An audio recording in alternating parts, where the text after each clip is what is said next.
And this slide is talking about gram negatives. Everything is gram negative except this one. C. diff is gram positive. But again, it just placed here because these are all the bacteria, like common bacteria causing GI infections. So again, gram negative bacilli, what's the example? Very common, cause UTI.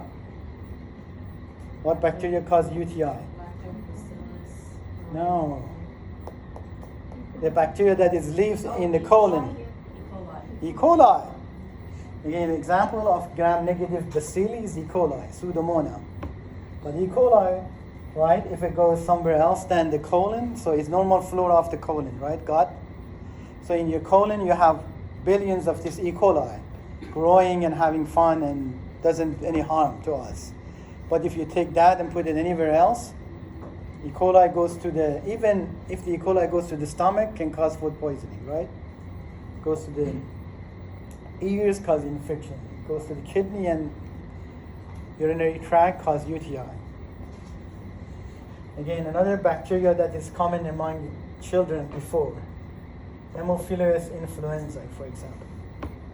It does the same thing as Streptococcus pneumonia does to the adult. But the good thing is that this has a vaccine now.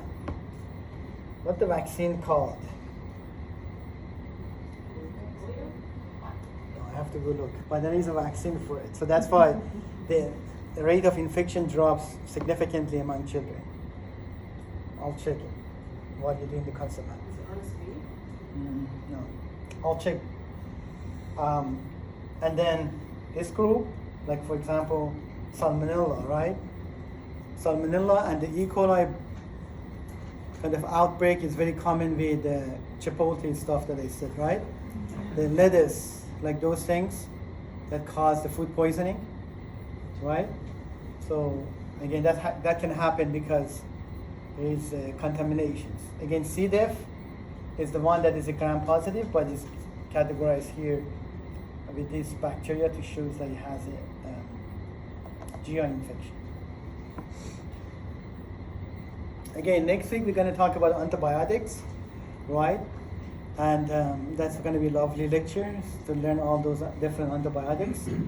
But again, also resistance is very important because, I mean, you all know about antibiotics, right? So use it and you don't ever finish the whole cycle, right? Every time you don't take the whole thing, that means you're making this superbugs, right?